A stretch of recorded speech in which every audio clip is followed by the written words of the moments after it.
I will never speak to my dad or stepmom again once I turn 18. Growing up, I thought I had a pretty regular family. My mom and dad weren't overly affectionate or anything, but they seemed solid. My mom took care of the house and my dad was the typical provider, as he liked to call himself. Life was good enough, you know? Nothing too flashy, but we got by, and I had my mom around all the time, so I didn't think much of my dad's weird work hours. He'd be home late and leave early, but hey, I just figured that's how work was for adults. Kids don't question stuff like that. Everything flipped when I turned 7. That was the year my dad's Secret came out, and I still remember how it felt like getting hit by a bus. I came home from school one day, and the tension in the house was so thick you could practically see it hanging in the air. My mom wasn't herself at all. She looked pale and almost frozen, like she was just going through the motions. I asked if everything was okay, but she brushed me off, telling me to go to my room. I didn't know it then, but this was the start of my life unraveling.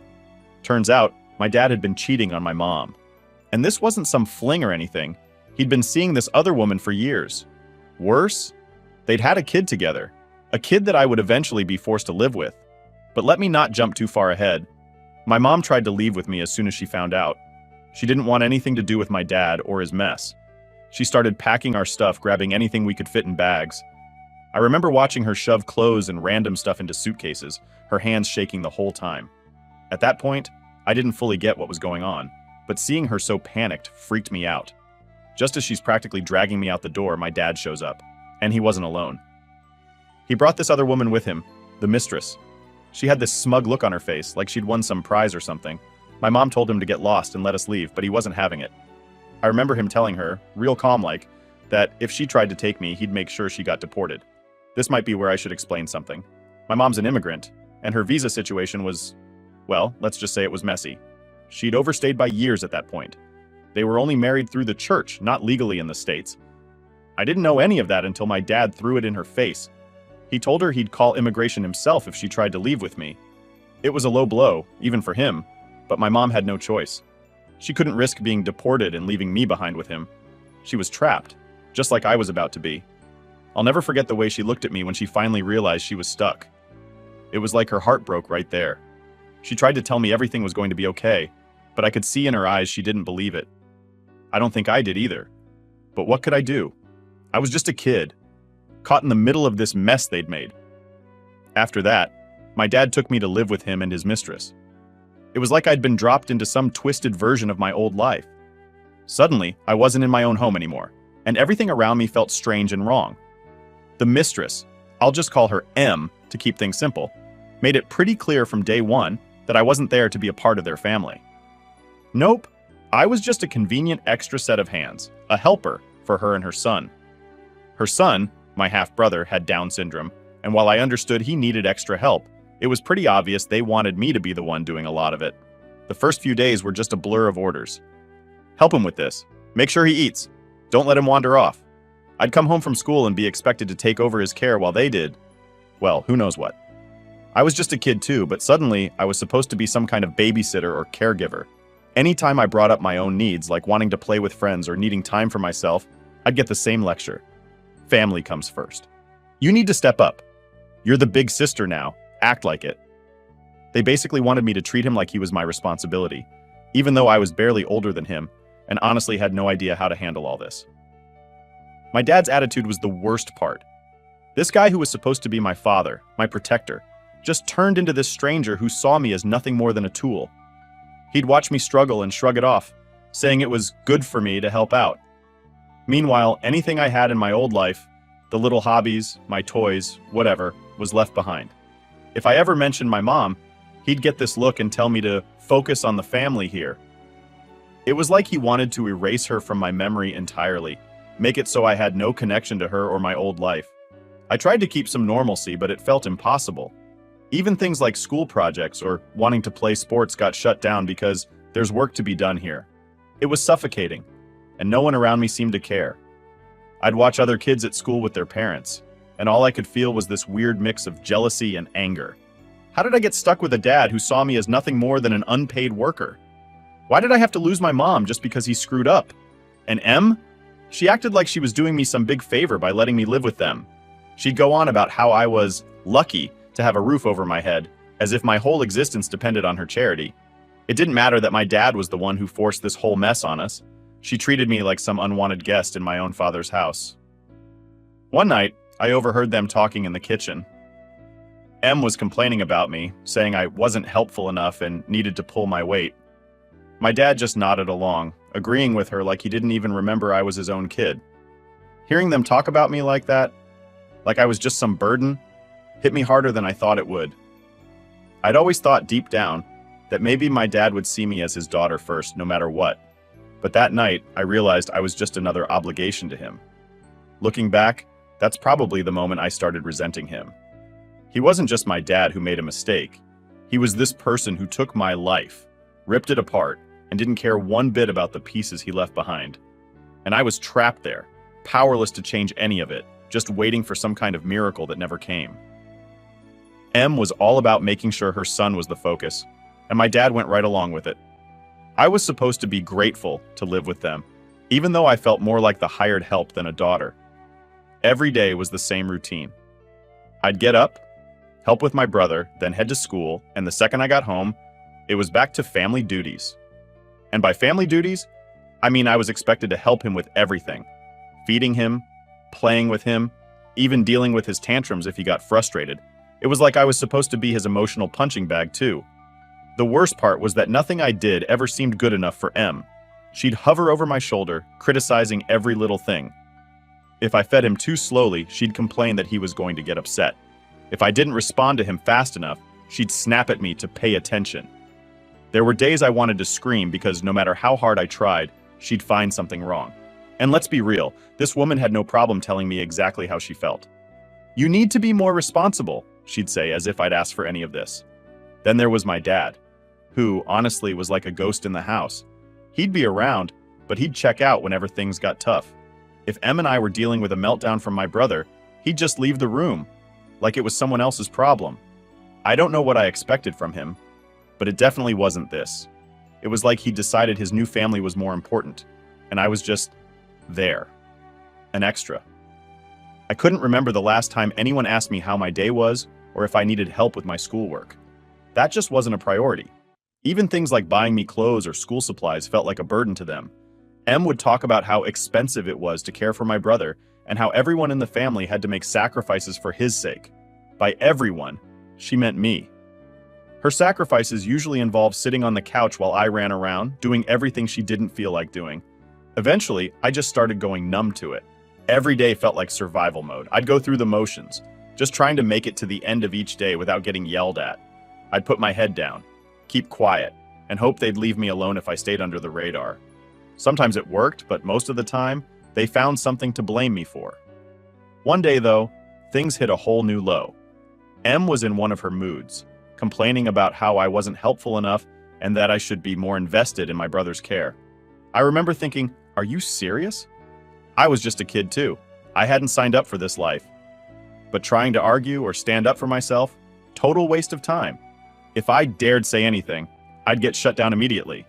And this woman had no problem making me feel like dirt if she thought it'd make me more obedient. She'd say things like, "If you can't handle this, maybe you should go live somewhere else," knowing full well I had nowhere else to go. She dangled that over me, reminding me constantly that they were giving me a home. My dad, as usual, would just sit there silently, letting her run the show. I don't know if he thought she was right or if he just didn't care, but either way, he never once had my back. Then there was school, which was basically the only escape I had left. But even that got screwed up because they started expecting me to bring him to his appointments or help with his special programs. Any extra time I had was slowly chipped away by these responsibilities. I'd watch other kids in my class hanging out, doing clubs or sports, and feel this gnawing jealousy. My life was so different from theirs. I'd come home exhausted just to get thrown back into caregiver mode. And anytime I tried to say I was struggling, Em would roll her eyes, saying I was overdramatic. She'd go on about how hard it was to take care of my brother, how we all had to pull together to make it work. But honestly, there was no we. It was just me. She sat back while I did the dirty work, acting like she was the martyr for keeping this family together. I'll never forget one night when it all just boiled over. I'd had a rough day at school, didn't sleep well the night before, and I was just done. My brother had a rough day too and was acting up more than usual. By the time dinner came around, I was running on fumes. I must have been moving too slowly for Em's taste because she snapped at me, telling me I was useless if I couldn't handle this simple job. That was it. I couldn't take it anymore. I looked her dead in the eyes and said, "If it's so simple, why don't you do it?" For a second, I thought I'd won. She just stood there, speechless. But then her face twisted in this rage and she practically screamed at me, saying if I didn't like living with them, I should get out. My dad was sitting there, eating his food like nothing was happening. I looked at him, hoping he'd step in, maybe say something to defend me. Instead, he just sighed, like I was some annoyance he had to tolerate. It hit me in that moment. He wasn't ever going to take my side. Not against her, not for anything. I was completely alone in that house. After that, I just stopped trying to fight back. It wasn't worth the stress, and honestly, I didn't have it in me anymore. I'd go through the motions, do what they asked, and avoid drawing attention. That numbness I'd been feeling, it was turning into something darker. Anger, resentment, maybe even hate. But I kept it all bottled up, knowing that any sign of resistance would only make things worse. I started thinking that maybe this was just my life now, trapped in a house where I didn't belong, stuck in a role I never wanted, with no way out. Every day was the same thing. School, come home, do chores, take care of my brother, get yelled at, go to bed, and do it all over again the next day. But deep down, there was this tiny part of me that held on to a sliver of hope. I didn't know how, and I didn't know when, but I was determined that one day, I'd get out of there. It was the only thing that kept me going, even on the worst days. By the time I hit my teens, I'd learned a few survival tricks. One of the biggest ones was staying under the radar. If I kept quiet and did whatever Em told me to do, they'd mostly leave me alone. But mostly wasn't enough. The older I got, the more they tried to rope me into helping with my brother's appointments, his therapy, and anything else that took up my time. At this point, I barely had a life outside of them, which I guess was exactly what they wanted. But I still had a bit of a rebellious streak, and I wasn't about to let them control everything. Around the time I turned 15, I managed to get a part-time job at a local store after school. My dad and Em were all too happy to let me work, because they figured it meant extra money for the family. But what they didn't know was that this job was my way out. It gave me freedom, and more importantly, a little cash I could hide away. I figured that one day I'd need it. I told them my shifts were longer than they actually were, which bought me some extra time. And what did I do with that time? I started sneaking off to see my mom. After years of almost no contact, she'd finally settled down in a place not too far from us. She was renting a tiny apartment with just the basics, but to me, it was like paradise. Just being able to sit and talk to her felt like finding a part of myself I'd forgotten. She was still trying to get back on her feet, working whatever job she could get.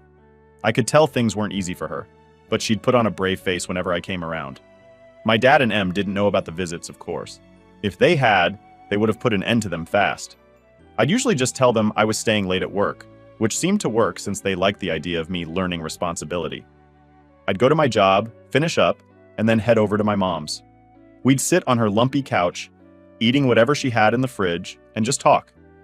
Sometimes she'd tell me stories from when she was young, about her life before all this mess.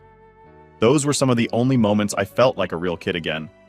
Seeing my mom like that, struggling, but free, was a reminder of what I wanted for myself. She always told me to keep my head up and hang in there. She'd say, "One day we'll get out of this." And even though I didn't fully believe it, hearing her say it helped me keep going. Those visits kept me sane. But good things never lasted long in my world. I guess I was being too obvious, or maybe someone saw us together. One day, my mom didn't answer the door. I knocked, called out for her, but there was no answer. My stomach dropped.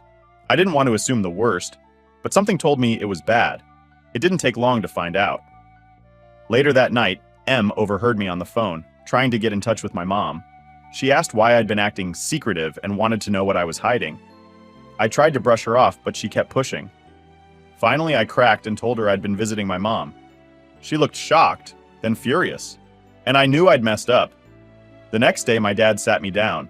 He didn't even yell, which somehow made it worse. He looked disappointed, like I'd betrayed him or something. I'll never forget what he said. "You're just going to make life harder for her if you keep doing this." That was all he had to say. No apology, no compassion.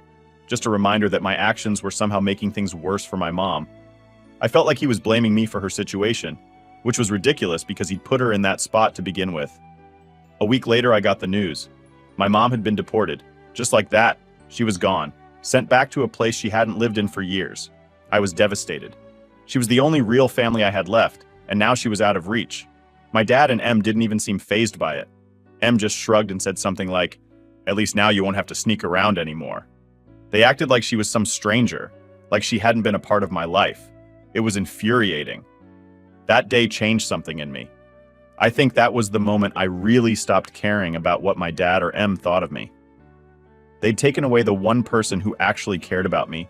And for what? To keep their little family image intact? It made me realize just how messed up they were, and that if I was ever going to be free, I'd have to play by my own rules. Without my mom around, I didn't know what to do. I spent days feeling lost, just going through the motions. But then, something clicked.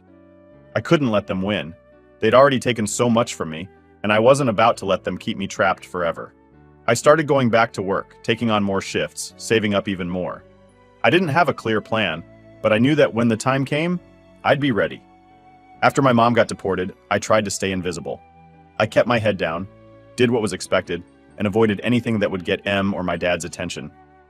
Every day felt like I was walking on eggshells, and any wrong move could bring on one of Em's moods, which could mean hours of snide comments and extra work dumped on me. But under all that, I was planning. I knew if I wanted out, I'd have to play my cards just right. Then, out of nowhere, my mom's friend showed up. Let's call her Lisa. She was one of the few people who hadn't cut my mom off after everything went down. Lisa was a real friend, the kind who stuck around even when things got hard. She somehow found out about my situation and reached out to me. One day, I got a text from a number I didn't recognize. It said, "Hi, this is Lisa, your mom's friend. I want to help." I stared at it, not sure if it was even real. After everything I'd been through, it felt too good to be true. But it was real, and Lisa turned out to be my lifeline. We met in secret whenever I could get away. She'd pick a quiet spot where no one would recognize me, usually some little cafe or an empty park. We'd talk about everything, what my mom had been like after she was deported, how much she missed me, and how she was trying to get her life back together. Hearing that my mom was okay, or at least surviving, gave me a sliver of hope I hadn't felt in a long time. Lisa didn't have a ton of money, but she'd slip me whatever she could spare. She told me to hide it, and believe me, I did. I'd stash the cash in random places in my room where I knew Em would never look. She was too busy making sure I stayed in line to notice. The money wasn't much, but it added up over time. I didn't have a clear plan, but knowing I had some backup made a huge difference. It felt like, for the first time, I had a bit of control over my life. One day, Lisa gave me something even more valuable than money. A cheap old phone. It wasn't anything fancy, just some outdated model she'd found, but it worked. She told me my mom had managed to get a phone number and that I could call her if I needed to. The first time I dialed the number, my hands were shaking. I hadn't heard my mom's voice in so long that I was terrified I'd forget what she sounded like. When she picked up, I could barely get any words out. She was crying, and I was just standing there trying to keep myself together. We didn't say much that first call, but it was enough to know she was there. We talked whenever I could sneak away. Hearing her voice, even through a cheap phone, felt like having a piece of my old life back. Lisa helped me with more than just money and a phone. She also gave me advice. She'd tell me not to let my dad or Em see any cracks, to keep up the act until I was old enough to leave for good. She'd say things like, "Don't let them know they're getting to you." I'd nod along, trying to follow her advice, but it wasn't easy.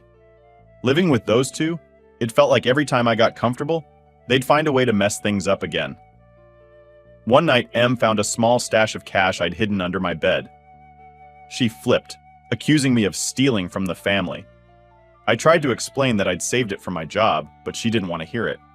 She dragged my dad into it, and they both sat me down, acting like I'd committed some massive betrayal. My dad gave me this disappointed look, and Em just kept ranting about ungrateful kids and how I was lucky to have a roof over my head. I didn't say a word, I just let them go on, acting like I was sorry. But in my head, I was fuming. I knew right then that I'd have to be even more careful from then on. After that, I got smarter. I started hiding money outside the house, in places only I knew. Sometimes I'd give it to Lisa to hold on to for me, just in case. She always told me to keep enough cash to get by if things got bad. Her support was like this invisible safety net I could count on, even when everything else felt shaky. By the time I turned 17, I was practically living two lives. At home, I was this obedient, quiet kid who never caused trouble. But outside, whenever I had time with Lisa or talked to my mom, I felt like myself. I didn't have to pretend. I could laugh, cry, vent about Em, or talk about the future without worrying someone would jump down my throat. That little glimpse of freedom was what kept me going. Lisa knew I was getting close to 18, and she started talking to me about what I wanted to do next. My dad and Em expected me to stick around, probably forever, to help with my brother. They had this idea that I'd just stay, like I was a permanent part of their messed up system. But Lisa reminded me that I had options, even if they weren't perfect. One day, Lisa sat me down and asked, "Have you thought about college or anything you want to do after you turn 18?" She was serious, not just making conversation. I hadn't thought about college much because it seemed impossible. With no support from my dad and barely any money, I figured it was a dream out of reach. But she didn't let it go. She encouraged me to look into scholarships, saying I deserved a real chance. I didn't know it then, but Lisa had actually started talking to my mom about finding a scholarship for me. She didn't tell me right away, probably because she didn't want to get my hopes up. But knowing she was in my corner like that, it meant more than I could put into words. I spent that last year just getting by, holding onto the money I'd saved, and keeping my plans a secret. The days blurred together, with my only focus being survival until I hit that magical age when I could leave without their permission. Every time Em would nag or my dad would ignore me, I'd just tell myself, only a little longer. It was my mantra, the thing that kept me from snapping. By the time my 18th birthday was in sight, I was ready. The money I'd saved wasn't much, but it was enough. Enough to leave, enough to start over, enough to finally take control of my own life. Lisa and my mom had given me everything they could, and now it was up to me. The countdown was on, and every day that passed, I got one step closer to freedom. I could practically taste it. When I turned 18, I knew my life was about to change. I'd been waiting for this day for so long, planning, saving, counting down every single day until I could finally leave my dad's house without having to ask anyone's permission. The night before, I barely slept. I kept going over my plan, making sure I had everything I needed, everything I'd been hiding for so long. I'd never been this nervous, but at the same time, I felt this strange calm. I knew that by the end of the day, I'd be free.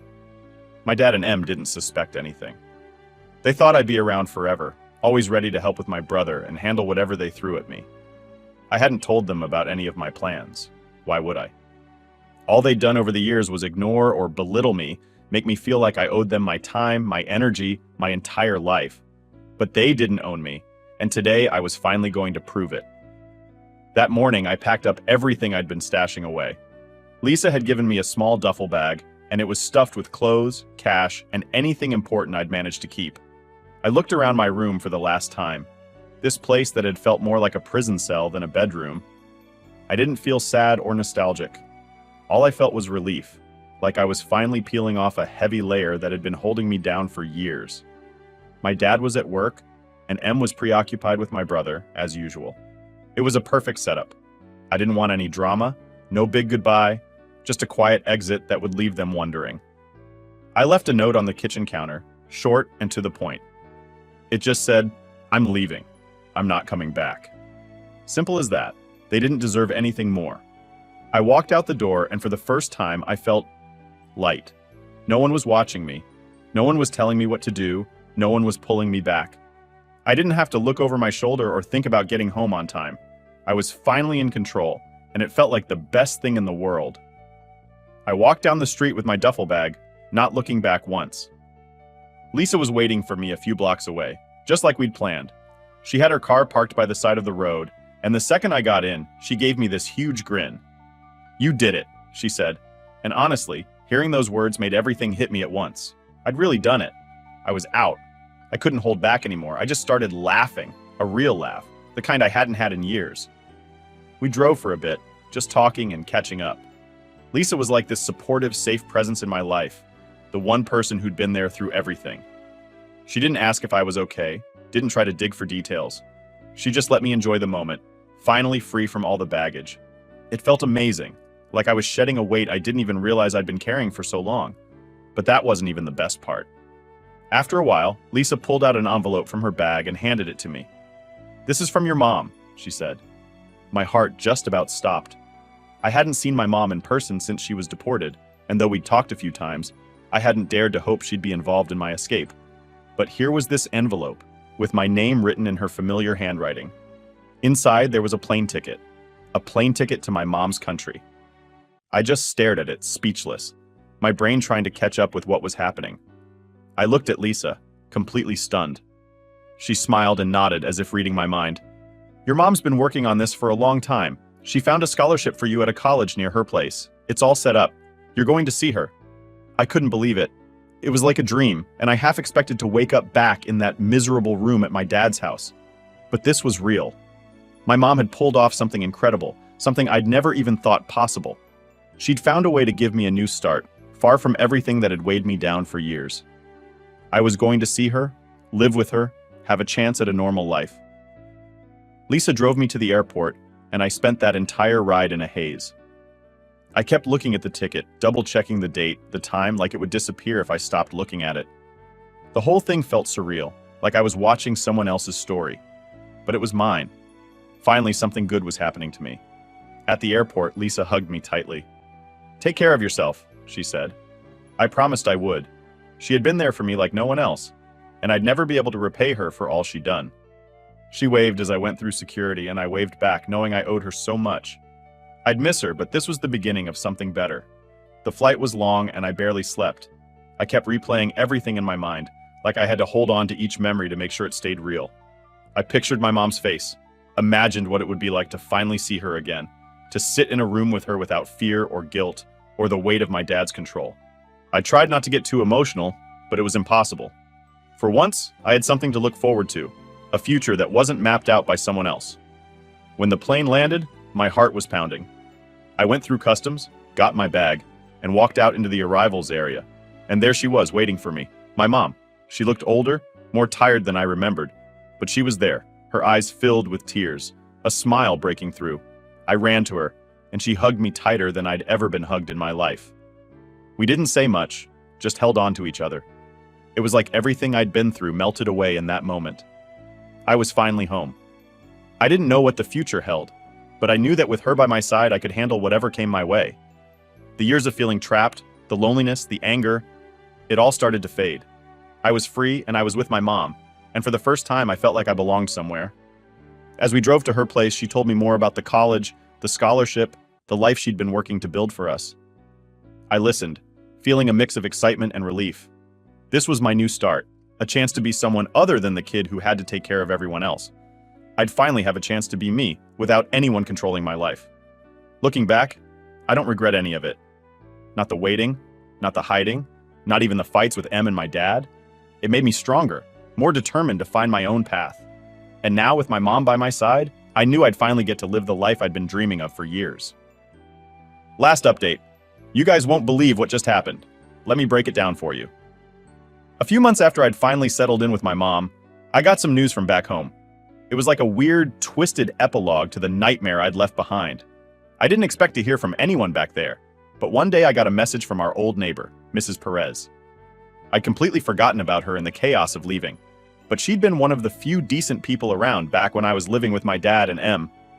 She'd sometimes slip me food when I was left to fend for myself, or give me small things I needed, always with this soft smile that said, "Hang in there." She never had much, but she tried to help however she could. Seeing her message was surprising, to say the least. I hadn't thought she'd reach out, but she'd heard through the grapevine that I'd left and wanted to check in, see how I was doing. When I told her I'd moved in with my mom and was finally free, she was thrilled. She even sent this little heart emoji, which felt strangely sweet coming from her. But the real surprise came when she told me what was going on back at my dad's house. Turns out, things had gone downhill fast after I left. My dad and Em were in the middle of a nasty divorce. I nearly dropped my phone when I read that part. Divorce? The two of them had always seemed like some unbreakable, miserable team. I'd always thought they'd spend their whole lives together, tormenting each other and everyone around them, but apparently, the cracks had started showing pretty much as soon as I was out of the picture. Mrs. Perez told me it was like Em had snapped when I left. She'd been getting more demanding, lashing out at my dad over everything, especially about my half-brother's care. I guess all the responsibility I used to shoulder got dumped squarely on them, and neither of them could handle it. The whole setup fell apart without me there to keep it stitched together. It's darkly funny when I think about it, how they'd put everything on me for years, acting like I was worthless, and now that I was gone, they were crumbling. But that wasn't even the wildest part. Mrs. Perez dropped a bomb on me. My brother wasn't even my dad's son. My first reaction was just shock. I'd spent years taking care of that kid, being told he was my half-brother, that we were family. And all along, it had been a lie. Mrs. Perez explained that there had been some kind of medical issue, something serious that required knowing family history. And that's when things started unraveling. My dad had gone through DNA testing, thinking it would help find the cause. And instead, he found out he wasn't related to my brother at all. Apparently, my dad was furious. He felt like he'd been tricked, like M had somehow conned him into this entire life that wasn't even his. Honestly, I almost laughed when Mrs. Perez told me. It felt like some kind of twisted justice. All those years he'd spent lording over me, making me feel small and using me to help with M's son, and now he found out that kid wasn't even his. I couldn't think of a better ending to their little perfect family charade. Mrs. Perez said that after the test results came out, my dad packed his bags and left. He didn't want anything to do with M or her son anymore. He'd completely abandoned them. She told me that M was in shambles, crying to anyone who'd listen about how unfair it all was. I'll admit, part of me wanted to go back there just to see the look on her face. All those years, she treated me like garbage, like I owed her my entire life, and now she was the one left alone, dealing with everything on her own. Hearing about my dad's reaction felt complicated. I'll be honest, I hated him for a long time. He'd treated me like I was nothing, all for the sake of a kid he didn't even know was his. Part of me felt like he deserved everything he was going through, every bit of betrayal and anger. But another part of me felt a strange sort of pity for him. He'd built his life around a lie, around someone else's child, and now he was realizing just how empty it all was. Mrs. Perez asked if I wanted her to pass along a message to him, if I wanted to talk to him about what happened. But I didn't. I didn't see the point. He'd made his choice a long time ago when he decided that I wasn't his priority. I wanted him to sit with that, to live with the mess he'd created without dragging me back into it. He'd put me through so much for so long that it felt almost fitting for him to experience some of the fallout on his own. In a way, it felt like closure. Knowing he'd finally faced some consequences, that he was feeling even a fraction of the betrayal I'd felt, was oddly satisfying. I didn't need to go back, didn't need to see it for myself. Just hearing it was enough. He was living his own nightmare now, and I was free from it. I thanked Mrs. Perez for telling me. I let her know I was doing well, and that she didn't need to worry about me anymore. She wished me luck and told me she'd be around if I ever needed anything. That was the last time we spoke, but knowing she was still there, still rooting for me, meant a lot. So, that's where it all ended. My dad got what he deserved. Em was left to deal with her own mess, and I was miles away, finally building a life I wanted. It wasn't some fairy tale ending or anything like that, but it was real. It was justice, in its own messed up way, and for once I felt like I was free from all of it, ready to start a life that was actually mine.